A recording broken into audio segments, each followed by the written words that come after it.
Hello students, welcome to aim for PRT and TGT. पियाजे के बारे में थोड़ा सा हमने देख लिया था लास्ट वीडियो में, और जो पियाजे ने संज्ञानात्मक विकास के 4 चरण बताए थे वो भी देख लिया था।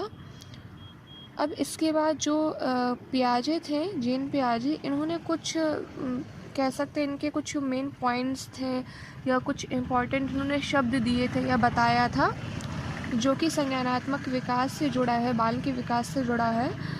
तो उन कुछ शब्दों के बारे में देखते हैं, कुछ पॉइंट्स हैं, कुछ हेडिंग्स हैं जो पियाजे के अकॉर्डिंग उनके बारे में देख लेते हैं थोड़ा सा। जैसे कि जीववाद का मैंने शायद स्टेप्स में भी आपको बताया, शायद के स्टेप्स में मैंने आपको बताया था जीववाद के बारे में। जीववाद यानी कि एनिमलिज्म कह सकते हैं इसको, या एनिमिज्म कह सकते हैं। तो जीववाद का मतलब मैंने आपको पहले ही बताया था कि जीवन समझ लेना। बालक क्या है, वो वस्तुओं में, खिलौनों में क्या है, जीवन समझ लेता है। जैसे कि मैंने एग्जांपल दिया था, कोई खिलौना है, गुड्डा है, तो उसको अपना दोस्त समझ करके मतलब ट्रीट करना। तो कहने का मतलब ये कि वस्तुओं में या खिलौनों में क्या करता है बालक, जीवन समझ लेता है। इसे जीववाद कहते हैं, ठीक है। इसके बाद अहम केंद्रता जो है, मैं ये भी पहले बताया था, बच्चे सिर्फ अपने बारे में सोचते, अहम केंद्रित, स्वयं पर केंद्रित होते हैं, ठीक है। ईगो सेंट्रिक कह सकते थे, ठीक है, ईगो सेंट्रिक होते हैं। मूल प्रवृत्त्यात्मक व्यवहार, ये भी मैंने आपको बताया था, जो मूल प्रवृत्ति होती है, जो कहीं से बालक सीखता नहीं है, ठीक है। जैसे कि भूख लगती है उसको तो वो रोने लगता है, या किसी कारण से मतलब हंस रहा है, तो ये जो उसने कहीं सीखी नहीं है कि हम ताली बजाएंगे तो मतलब किसी ने, किसी संस्थान ने, किसी इंस्टीट्यूशन ने बालक को सिखाया नहीं कि जब आपके माता पिता ताली बजाएं तो आपको हंसना है, या भूख लगेगी तो रोना है। नहीं, ये क्या है, मूल प्रवृत्ति है, मूल प्रवृत्त्यात्मक व्यवहार है, ठीक है। जो लास्ट मैंने स्टेप्स बताए थे, चरण बताए थे, वहाँ मैंने मूल प्रकृत्यात्मक लिख दिया था, ठीक है। तो प्रकृत्यात्मक ना होकर के प्रवृत्त्यात्मक है, प्रवृत्ति यानी कि इंस्टिंक्ट, ठीक है, बेसिक इंस्टिंक्ट। तो बेसिक इंस्टिंक्ट बिहेवियर हो गया ये, तो वहाँ पे आप करेक्ट कर लेंगे। इसके बाद जो सबसे इम्पॉर्टेंट है पॉइंट, जिसकी वजह से मैंने ये वीडियो स्पेशली बनाई है, स्कीम्स और स्कीमा, ठीक है। स्कीम और स्कीमा, इसके बारे में आपको पता होना चाहिए, और ये काफ़ी पूछ भी लिया जाता है, ठीक। स्कीम क्या होती है? स्कीम का मतलब होता है किसी कार्य को करने का सही क्रम। आपको मैं एक शॉर्ट, बहुत ही इजी तरीके से समझाती हूँ। जैसे एग्ज़ाम आने वाले होते तो आपको क्या मिलता है, स्कीम मिलती है, एग्ज़ाम की स्कीम मिलती है।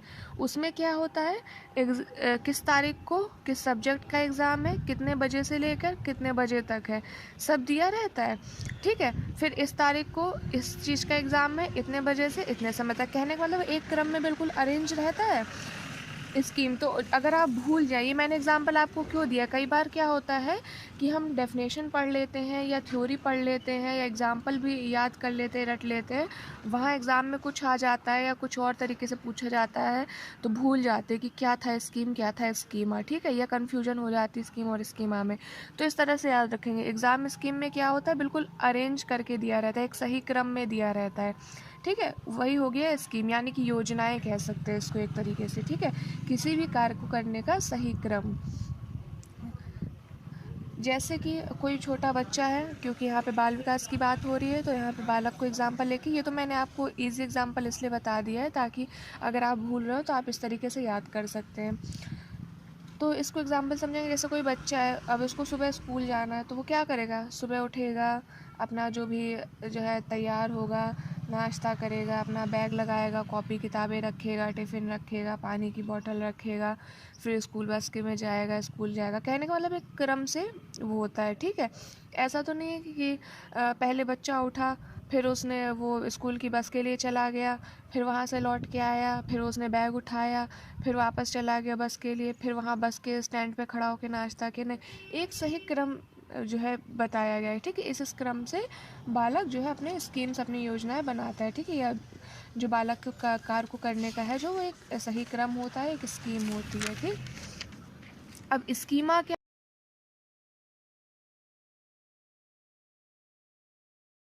एक से ज़्यादा जब स्कीमा हो तो स्कीमेटा हो गया, ठीक। स्कीमा या स्कीमेटा एक ही चीज़ है, जब एक है सिंगुलर है तो स्कीमा, एक से ज़्यादा है या बहुवचन है प्लूरल है तो स्कीमेटा कह देते हैं। ठीक है, चीज़ एक ही है, बस केवल एक वचन या बहुवचन का अंतर है। एक वचन है तो स्कीमा, बहुवचन में आया है तो स्कीमेटा। ठीक है, अब ये स्कीमा क्या होता है? जब बच्चे की जानकारियों के छोटे छोटे खंड जहाँ वो सहेज करके रखता है, ठीक है, जो बच्चे की जानकारियाँ होती हैं वो उसे खंडों में सहेज के रखता है। ठीक है, जैसे बच्चे को पता है फल कौन कौन से होते हैं, बच्चे को पता है जानवर कौन कौन से होते हैं। ठीक है, बच्चे को पता है कि पेड़ कौन कौन से हैं। ठीक है, तो अब बच्चे को ये सारी चीज़ों की जानकारियाँ हैं। अब सबके अलग अलग खंड बने हैं उसके दिमाग में कि ये चीज़ें फलों में आती हैं, ये चीज़ें पेड़ों में आती हैं, ये चीज़ें जो है क्या कहते हैं जानवरों में आती हैं। अब जैसे मान लो एग्ज़ाम्पल देती हूँ मैं इसका, बच्चे को आपने कोई होमवर्क दिया या कोई क्लास वर्क दिया, ठीक है, कि सेब क्या है, नीम का पेड़, सेब और कुत्ते, इनको मतलब सही उसमें अरेंज करो। तो जो जानवर वाला सेक्शन है वहाँ पर वो भर देगा कुत्ते को, जो पेड़ वाला सेक्शन है वहाँ उसने नीम के पेड़ को भर दिया, जो फल वाला सेक्शन है वहाँ उसने सेब को भर दिया। कहने का मतलब उसकी ये सारी जानकारी क्या है, अलग अलग खंडों में उसने सहेजी हुई है, छोटे छोटे खंडों में। ठीक है, तो कहने का मतलब है कि बच्चे की स्कीमा में पहले से ही संचित है, बच्चे को पहले से पता है, उसी चीज़ को स्कीमा कहते हैं। बच्चे को पहले से पता है, इस चीज़ की जानकारी हो गई है बच्चे को कि सेब जो है वो एक फल होता है। ठीक है, वो अपनी स्कीमा में जो जो उसको जानकारियाँ मिलती जा रही है, गाय एक जानवर है, कुत्ता जानवर है, केला फल है। ठीक है, तो वो क्या करता जा रहा है, अपने स्कीमा में जो वो सहेज करके रखता जा रहा है, खंडों में सहेज करके रखता जा रहा है। ठीक है, और आगे जब भविष्य में आप उससे कभी पूछेंगे तो वो उन चीज़ों को सही सही बता देगा। क्यों? क्योंकि उसकी स्कीमा में ये सारी जानकारियाँ जो है सुरक्षित है। तो इसे कहते हैं स्कीमा। अलग अलग खंडों में उसने सारी जानकारियों को सहेज कर रखा हुआ है। तो होपफुली आपको डिफरेंस समझ में आ गया, स्कीम हो गया, स्कीमा हो गया। ठीक है, और स्कीमा का ही बहुवचन हो जाता है स्कीमेटा, तो कन्फ्यूज़न नहीं होना है।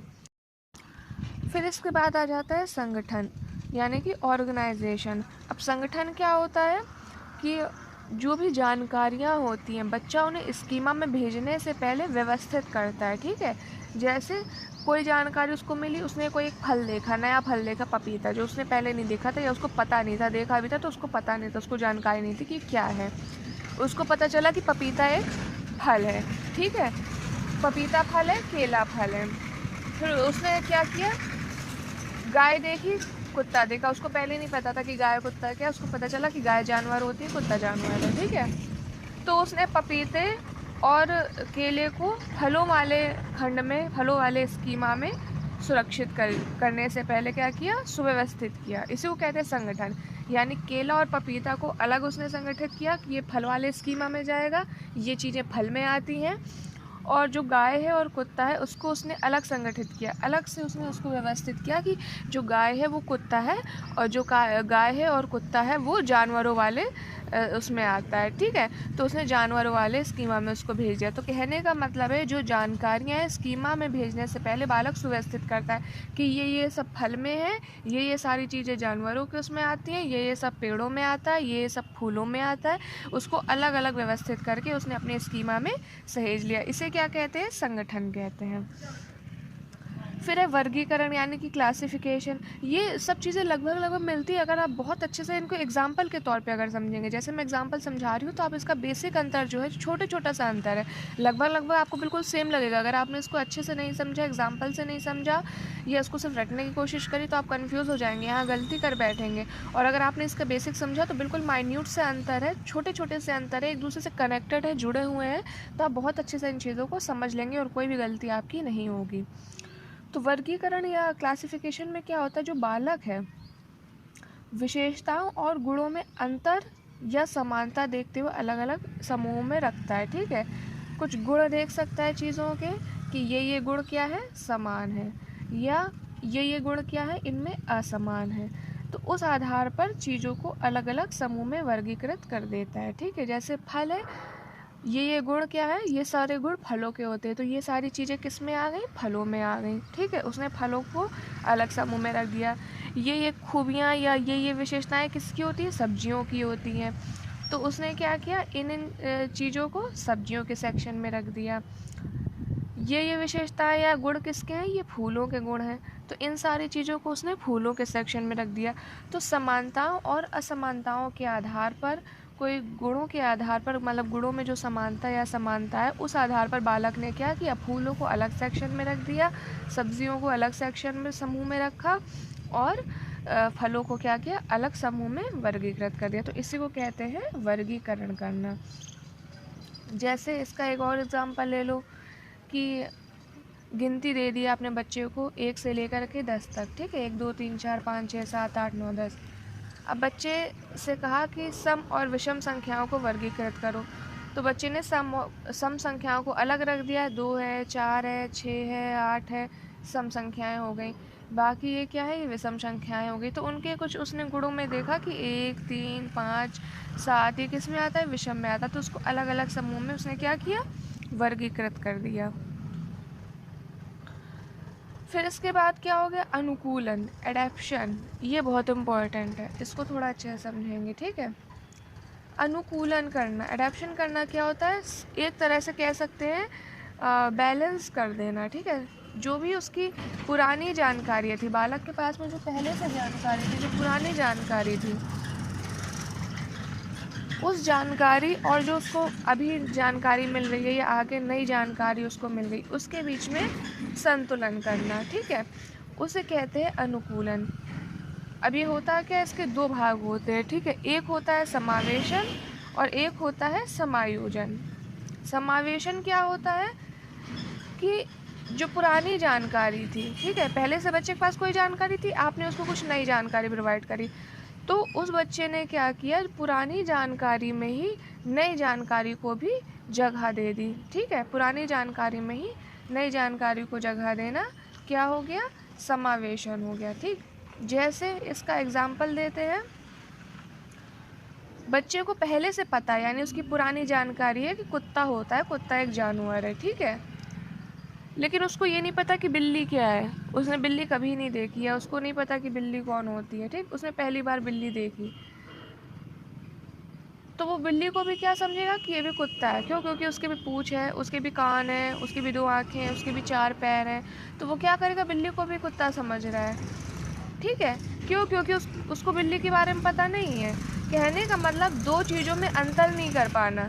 नई जानकारी, पुरानी जानकारी जो उसके पास है, नई जानकारी को भी पुरानी में ही एडजस्ट कर लेना। ठीक है, पुरानी जानकारी उसके पास थी कि कुत्ता होता है, ठीक है, बिल्ली उसको नहीं पता, बिल्ली उसके लिए एक नई चीज़ है, तो उसने बिल्ली को भी अपनी पुरानी जानकारी में, यानी कि कुत्ते वाले पोर्शन में ही एडजस्ट नहीं कहेंगे, कुत्ते वाले पोर्शन में ही समावेशित कर लिया कि ये भी कुत्ता ही है। ठीक है, नई जानकारी को भी पुरानी में उसने समावेशन कर लिया, यानी कि 2 चीज़ों में वो अंतर नहीं समझ पा रहा है, 2 चीज़ों को वो एक ही समझ रहा है, कुत्ते बिल्ली को वो एक ही समझ रहा है। ठीक है, जो नई उसको जानकारी मिली, नई चीज़ उसने देखी बिल्ली, उसको भी उसने पुराने में ही समावेशित कर लिया है, पुराने में उसका समावेशन कर लिया कि वो भी कुत्ता ही है। ठीक, तो इसे कहते हैं समावेशन करना, 2 चीज़ों में अंतर ना कर पाना, 2 चीज़ों को एक ही समझना। ठीक, ये हो गया समावेशन। सेकंड आ जाओ, समायोजन। समायोजन क्या होता है, जब कोई नई जानकारी मिल जाती है, तो नई जानकारी के मिलने से पुरानी जानकारी के गलत होने, ठीक है, पर फिर से जानकारी को व्यवस्थित करना। ठीक, जैसे कि पहले तो बच्चे को पता नहीं था कि कुत्ता बिल्ली अलग अलग होते हैं, उसने क्या किया, कुत्ता बिल्ली को एक ही समझ लिया, समावेशन कर लिया। लेकिन अब उसको आपने बताया या शिक्षक ने या किसी ने बताया, कहीं से उसको पता चला कि कुत्ता अलग है, बिल्ली अलग है। ठीक है, या उसकी आवाज़ उसने सुनी, कुत्ता भौं भौं कर रहा है, बिल्ली म्याऊं म्याऊं कर रही है, तो अब नई जानकारी तो मतलब पुरानी जानकारी गलत कर रही है उसकी, वो तो कुत्ता बिल्ली एक ही समझ रहा था, लेकिन वो तो भौं भौं कर रहा है, ये तो म्याऊं म्याऊं कर रही है। तो यहाँ पर क्या हुआ, 2 विरोधाभास, दोनों जानकारियों के बीच विरोध उत्पन्न हुआ। ठीक है, पुरानी जानकारी उसकी गलत साबित हो रही है, तो फिर से व्यवस्थित करेगा कि भौं भौं करने वाला ये अलग है और जो म्याऊं म्याऊं कर रही है ये अलग है। ठीक, तो नई जानकारी के मिलने से पुरानी जानकारी के गलत होने या उनमें दोनों जानकारी में विरोध होने पर फिर से जानकारी को व्यवस्थित करना। पहले वो एक ही समझ रहा था, लेकिन अब उसने आवाज़ से क्या किया, अंतर समझ लिया, तो वो जान गया। तो उसने फिर से अपनी जानकारी को व्यवस्थित किया कि नहीं, ये कुत्ता अलग होता है, बिल्ली अलग होती है, ठीक है, ये भौं भौं करने वाला जानवर अलग है और जो म्याऊं म्याऊं कर रही है बिल्ली, ये अलग है।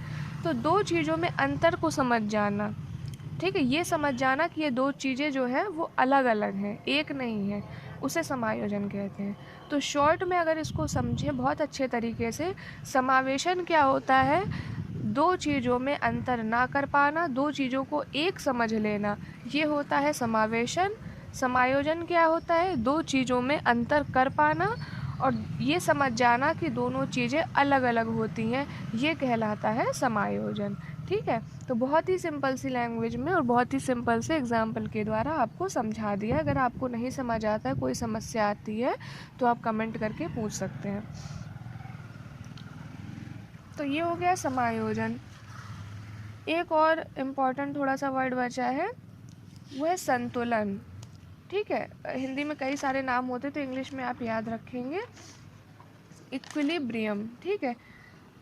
इसमें क्या होता है, एक ऐसी अवस्था या वो अवस्था जब बालक की जानकारी के बीच कोई विरोधाभास नहीं है, ठीक है, मतलब कोई दो जानकारियां हैं बालक के पास में, तो उनमें कोई विरोध की स्थिति नहीं, बालक ने बैलेंस कर लिया है, संतुलन बना लिया है, ठीक है, वो जान गया है कि ये चीज़ अलग है, वो चीज़ अलग है, मतलब अब उसके पास दो जानकारियाँ हैं, उसको कोई कन्फ्यूजन नहीं है, उसकी कोई जानकारी गलत नहीं है। क्यों? क्योंकि उसको जो जानकारियाँ मिली हैं उसको उसने अलग अलग खंडों में, या कह सकते हैं अलग अलग स्कीमा में सुरक्षित कर लिया है, ठीक है। बालक को पता चल चुका है कुत्ता अलग होता है, बिल्ली अलग होती है, उसने कुत्ते को और बिल्ली को अच्छी तरीके से जो है स्कीमा में सेव कर लिया है। तो अब बैलेंस बन गया उसकी जानकारियों के बीच में, ठीक। तो बच्चा जान गया है कि कुत्ता अलग होता है, बिल्ली अलग होती है, पेन एक अलग चीज़ हो, पेंसिल एक अलग चीज़ है, ठीक है, पेन में इंक डलती है, पेंसिल जो होती है वो अलग तरीके से काम करती है, ठीक है। तो कहने का मतलब ये है कि बालक की जानकारियों के बीच में जब कोई विरोधाभास की स्थिति नहीं रह जाती, संतुलन हो जाता है, तो वही संतुलन की स्थिति कहलाती है। तो ये जितने भी इम्पोर्टेंट थे वो समझ लिया है। अच्छा, एक चीज़ है, क्वेश्चन है जो बच्चे पूछ रहे हैं कि संक्रिया क्या होती है।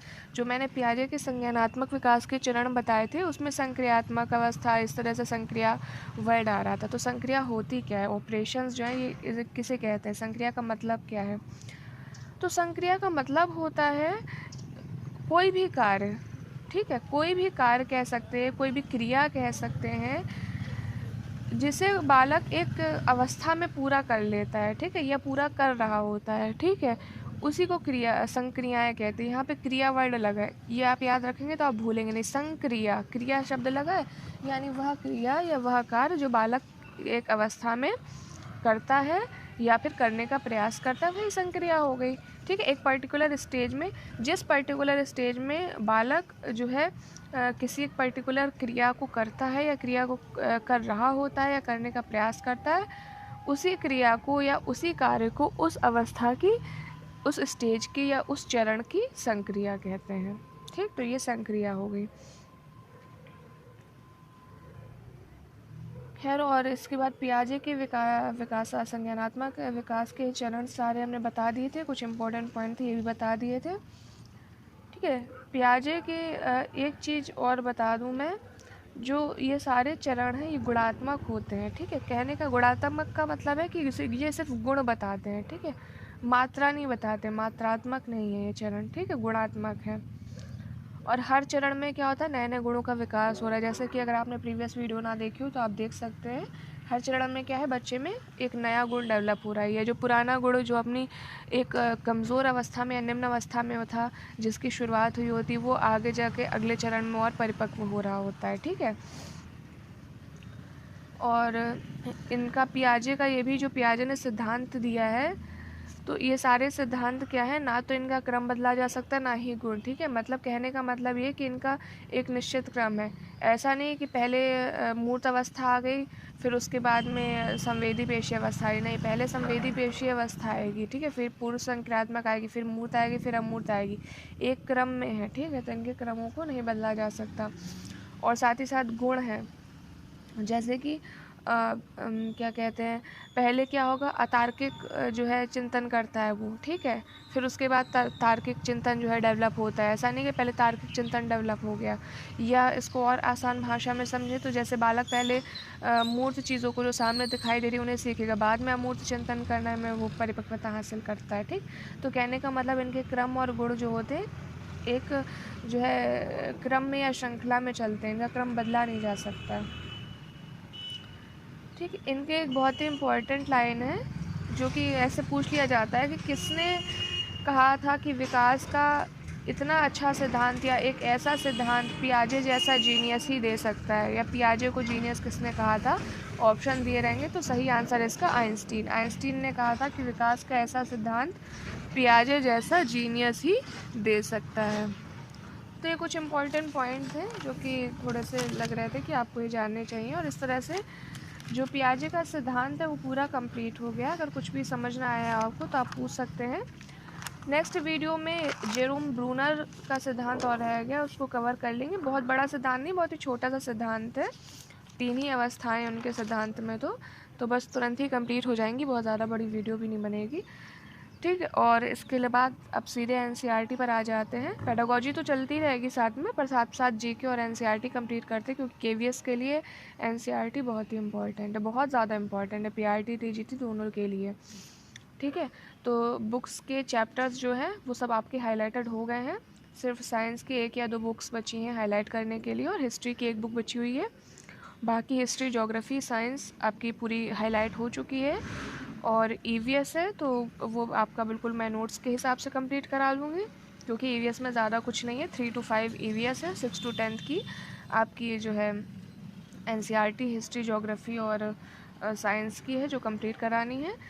तो इससे क्या है, क्योंकि आपका जो जीके का पोर्शन आता है वो मोस्टली क्या होता है, नाम तो जीके रहता है, लेकिन वो जीके एक तरह से क्या है, जीके में यही सब चीज़ें होती है, हिस्ट्री होती है, ज्योग्राफी होती है, सब यही जीके होता है। संविधान के क्वेश्चन आ गए, इकोनॉमिक्स आ गई, तो मोस्टली एनसीईआरटी घुसी रहती है इसमें, ठीक है। एनसीईआरटी के बहुत सारे क्वेश्चंस आते हैं पीआरटी और टीजीटी में, तो इसलिए इसको फोकस करेंगे। जहाँ पर जो है नोट्स की, 1 लाइनर्स की ज़रूरत है वो प्रोवाइड करा दूँगी एनसीईआरटी के। और पहले तो एनसीईआरटी के चैप्टर्स कंप्लीट करने हैं, ठीक है। नोट्स तो फिर बात की चीज़ है, एनसीईआरटी के चैप्टर्स कंप्लीट करना बहुत ज़रूरी है। पूरा चैप्टर पढ़ना, एक तो पहली बात तो बुक परचेज़ करनी पड़ेगी आपको, या फिर आप नेट से पढ़ते तो उतना सही समझ में नहीं आता है। तो मैंने उनको हाईलाइट कर दिया, जितने भी पॉइंट्स आए, जितने भी इम्पोर्टेंट पॉइंट्स हैं चैप्टर में मैंने पूरे हाईलाइट कर दिए हैं, और मुझे सिर्फ वो आपको पढ़ाने हैं, ठीक है। इससे क्या रहेगा, आपके समय की भी बचत होगी। फिर बाद में ये कि अगर समय मिलता है तो पूरे चैप्टर पढ़ लीजिए, जितना पढ़ सके उतना ही। मैं तो कहती हूँ जितना पढ़ो उतना कम है किसी भी एग्ज़ाम के लिए, कॉम्पिटिशन के लिए, ठीक है। लेकिन मार्च अप्रैल में वैकेंसी का सुन रहे हैं तो उस हिसाब से जितना जल्दी हो सके अगर आप सिलेबस कंप्लीट करेंगे आपके लिए उतना ही अच्छा रहेगा, क्योंकि रिवीजन करना भी बहुत इंपॉर्टेंट है। और मैं यही सोच रही हूँ आपका सिलेबस कंप्लीट हो जाए, फिर रिवीजन, प्रैक्टिस सेट और प्रीवियस पेपर ये जितने ज़्यादा हो सके आपके लग जाएँ। और मेरी तो पूरी कोशिश यही रहेगी कि मैंने जितना जो कुछ पढ़ाया है उसमें से क्वेश्चन ज़रूर फंसे, और ये मेरा विश्वास है, मेरा मानना है कि इसमें से क्वेश्चन ज़रूर फंसेगा, ठीक है। और अगर आप लेक्चर को सुनते हैं, अगर आप सिर्फ स्किप करते जा रहे हैं, खाली जो वीडियो वो देख रहे हैं, जो मैं बोल रही हूँ वो नहीं सुन रहे हैं, तो बहुत संभवतः कि आप कई सारे क्वेश्चन से हाथ धो बैठे, क्योंकि मैं बोलती हूँ जो एग्जाम्पल्स देती हूँ वो बहुत ज़्यादा इंपॉर्टेंट है। क्योंकि केवीएस में ज़ाहिर सी बात है, केवीएस हो या कोई भी कॉम्पिटिटिव एग्ज़ाम हो, ऐसा नहीं होता किसी टीचर ने पढ़ाया, हाँ ऐसा हो भी जाता है कि हूबहू वही चीज़ आ जाए, हूबहू वही क्वेश्चन आ जाए, लेकिन आजकल एग्ज़ाम्स बहुत स्मार्ट हो गए हैं। और स्पेशली केवीएस का जो एग्ज़ाम है तो एग्जाम्पल्स पे भी बहुत फोकस करिए, ठीक है। चीज़ों को समझने की कोशिश करिए, नहीं कि आपने 10 मिनट की वीडियो देखी, उसका रट्टा मार लिया और सेम टू सेम आपको एग्ज़ाम में मिल जाए, ठीक है। हो सकता है चीज़ें वही आएँ पर क्वेश्चन थोड़ा घुमा करके दे दिया जाए, फिर आपको लगे कि लो ये तो हमने पढ़ा ही नहीं था, और जबकि हो सकता है वो आपने 10 चैनल में जा करके पढ़ा हो, ठीक है। तो चीज़ों को समझने का प्रयास करिए, जितना ज़्यादा हो सके समझते रहिए, पढ़ते रहिए। और पेडागोजी और जीके कंप्लीट हो जाए उसके बाद फिर बाकी सब्जेक्ट्स को जो है स्टार्ट करेंगे। पेडागोजी जीके पर इससे ज़्यादा फोकस है, ज़्यादा नंबर की भी आती है और थोड़ी सी टफ भी होती है, बच्चों को टफ लगती है, क्योंकि अधिकतर बच्चे जो है वो पेडागोजी और जीके एनसीईआरटी की ही मांग करते हैं पढ़ाने की। So all the very best, आप जिस भी एग्ज़ाम की तैयारी कर रहे हो, और यूपी टीजीटी बायोलॉजी और एलटी बायोलॉजी के एग्ज़ाम की अगर आप तैयारी करो तो चैनल के साथ जुड़े रहिए। जैसे इसका कोई नोटिफिकेशन या फिर ऑप्शनल अपडेट आएगी, इसके नोट्स बिल्कुल प्रिपेयर है एलटी बायोलॉजी के लिए, यूपी टीजीटी बायोलॉजी के लिए मैं वीडियो के माध्यम से आपको नोट्स प्रोवाइड कराना स्टार्ट कर दूँगी। केवीएस, एनवीएस और कस्तूरबा वैकेंसी की तैयारी करें या फिर यूपी सुपर टेट की तैयारी करें तो भी चैनल को लाइक, शेयर और सब्सक्राइब करने के साथ साथ बेल आइकन ज़रूर प्रेस कर दीजिए। जैसे ही भर्ती से जुड़ी कोई भी जानकारी आती है मैं उस पर वीडियो अपलोड करूँगी, आपको तुरंत उसकी नोटिफिकेशन मिल जाएगी। All the very best, thanks for watching.